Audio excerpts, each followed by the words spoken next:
انسان کی دو طرح کی زندگی ہوتی ہے، ایک ہوتی ہے انسانی زندگی اور ایک ہوتی ہے طبعی زندگی۔ طبعی زندگی میں اگر ہم جائیں تو موازنہ کریں جانوروں سے کہ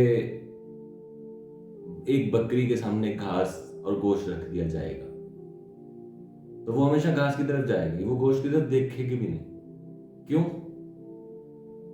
کیونکہ اس کو ممنوع ہے، وہ بے اختیار ارادہ ہے، وہ صرف جا ہی نہیں سکتی۔ جبکہ انسان اختیار رکھتا ہے، اس کے پاس پاسبلٹیز ہیں، اس کے پاس چوائسز ہیں کہ وہ جو مرضی کرے، جو جی چاہے وہ کرے، وہ زہر کھائے، وہ گوشت کھائے، وہ کچھ بھی کھائے۔ بہت سے لوگوں کو دیکھا ہوگا خودکشی کرتے ہوئے، تو وہ کس لیے کرتے ہیں؟ اختیار رکھتے ہیں تو کرتے ہیں۔ تو اس لیے انسان کو اختیار دیا گیا ہے۔ لیکن بہت سی جگہوں پہ ہم نے پچھلی ویڈیو میں بھی ڈسکس کیا کہ لوگ کہتے ہیں کہ نہیں جی اللہ کی مرضی ہے، پھر کچھ اور آیتیں بتانا شروع کر دیتے ہیں کہ جی ہاں وہ ہم نے ان کو گونگا بہرا کر دیا ہے، ہم نے ان کے دلوں پہ مہریں لگا دی ہیں۔ تو مہریں لگانے کا مطلب ہم نے غلط سمجھ لیا ہے۔ مہریں لگانے کا مطلب یہ ہے کہ ایک بندہ جب اپنی خواہشات میں جکڑا جاتا ہے، وہ صرف دھیان ہی نہیں دیتا، وہ صرف جانا ہی نہیں چاہتا، تو پھر ان کو بریف کیا گیا ہے کہ ان کے دلوں پر مہریں لگی ہوئی ہیں کہ وہ اس طرف جانا ہی نہیں چاہتے۔ بہت سے پیغمبر آئے، انہوں نے موٹیویٹ کیا، انہوں نے سب کچھ بتایا، جو اس طرف جانا چاہتے تھے وہ گئے، جو نہیں جانا چاہتے تھے وہ نہیں گئے۔ تو انسان اختیار رکھتا ہے، لیکن ہمیں ڈی ٹریک کر دیا گیا ہے۔ ہم ڈی ٹریک کیوں ہوئے؟ اس کی بھی بہت سی وجوہات ہیں۔ اللہ تعالیٰ نے 3 طرح کی مخلوق بنائی ہے۔ ایک فرشتے ہیں جو اطاعت کرتے ہیں، ان کا ارادہ اطاعت کرنے کا ہوتا ہے، وہ کہیں اور نہیں جا سکتے۔ دوسری مخلوق اللہ تعالیٰ نے ابلیس کو بنایا جو بالکل بھی اطاعت نہیں کرتا۔ اور تیسری مخلوق ہے انسان، جس کو 2 آپشن دیے گئے ہیں کہ اگر آپ اطاعت کرنا چاہو تو اطاعت کر سکتے ہو، اگر آپ نہیں کرنا چاہتے تو نہیں کر سکتے۔ اللہ پاک نے 2 راستے دیے ہیں، جس طرف مرضی جانا چاہے۔ اور اللہ پاک نے اس دنیا میں قانون بنا دیے ہیں۔ اللہ پاک کہتا ہے، جب ہم ریفرنس دیتے ہیں وَهُوَ عَلَىٰ كُلِّ شَيْءٍ قَدِيرٌ کہ اللہ تعالیٰ ہر چیز پر قادر ہے، اللہ تعالیٰ ہر چیز پر قادر اس سینس میں ہے کہ اس نے جو قانون مقرر کیے ہیں، جو لا آف نیچر مقرر کیے ہیں، وہ اس نے اپنی مرضی سے مقرر کیے ہیں۔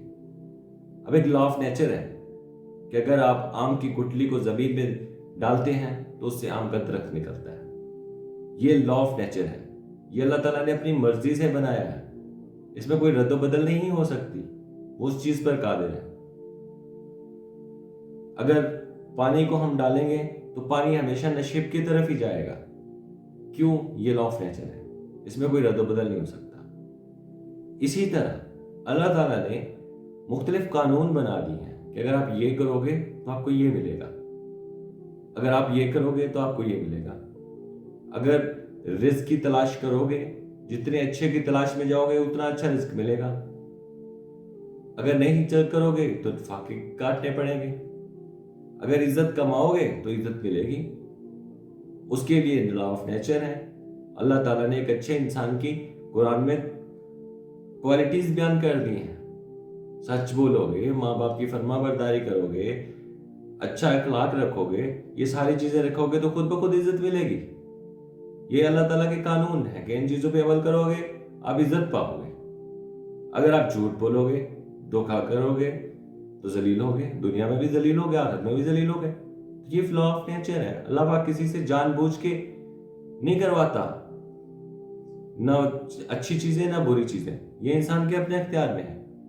اگر اللہ پاک چاہتا تو سب کو اچھا بنا دیتا۔ جیسے شیطان نے، ابلیس نے اگر اس دن اللہ پاک کو چیلنج دیا تھا کہ اب میں آپ کی جو عوام ہے ان کو بہکاؤں گا، تو اگر جو برے لوگ ہیں اگر اس نظر میں دیکھا جائے کہ اللہ کی طرف سے ہی گمراہ کیے گئے ہیں تو پھر کیا اس سے کیا نتیجہ اخذ کر سکتے ہیں؟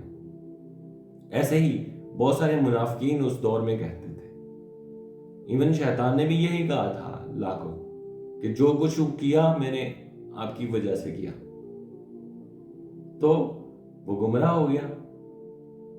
ایسے ہی اللہ تعالیٰ نے ان منافقین کو کہا کہ یہ جو تم کہتے پھرتے ہو اس کی اگر تمہارے پاس کوئی دلیل ہے تو سامنے لے کے آؤ، لیکن ان کے پاس کوئی دلیل نہیں تھی پیش کرنے کے لیے۔ تو اس لیے اس کا کوئی وہ نہیں ہے کہ اللہ تعالیٰ اپنے فیصلے جاری کرتا ہے۔ اللہ تعالیٰ نے انسان کو آزادی دی ہے، خود مختاری دی ہے کہ اپنی مرضی سے چلو، جو جی میں آتا ہے کرو، اور آخرت میں پوچھا جائے گا۔ اللہ تعالیٰ نے قرآن پاک میں فرمایا ہم نے انسان کو بھیجا ہی اس دنیا میں اس لیے تاکہ ہم اس کو اس کے اعمال کا پورا پورا بدلہ دے سکیں، اس کا حساب کر سکیں۔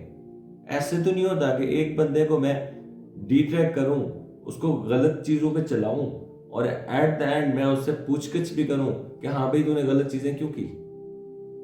ایسا سوچئے، ایسا ہو سکتا ہے کہ ایک بندہ، ایک ہستی ایک چیز کو ڈی ٹریک کرے پھر اسے سوال جواب بھی اسی مطابق کرے؟ تو یہ ساری قیاس آرائیاں ہیں، اور یہ قیاس آرائیاں کیوں ہوئیں، یہ تقدیر اس کا جز کیوں بنا، اس کا ہم ڈیٹیل سے آپ کو اگلی ویڈیو میں بتائیں گے کہ ایسا کیوں ہوا۔ تب تک کے لیے اللہ حافظ۔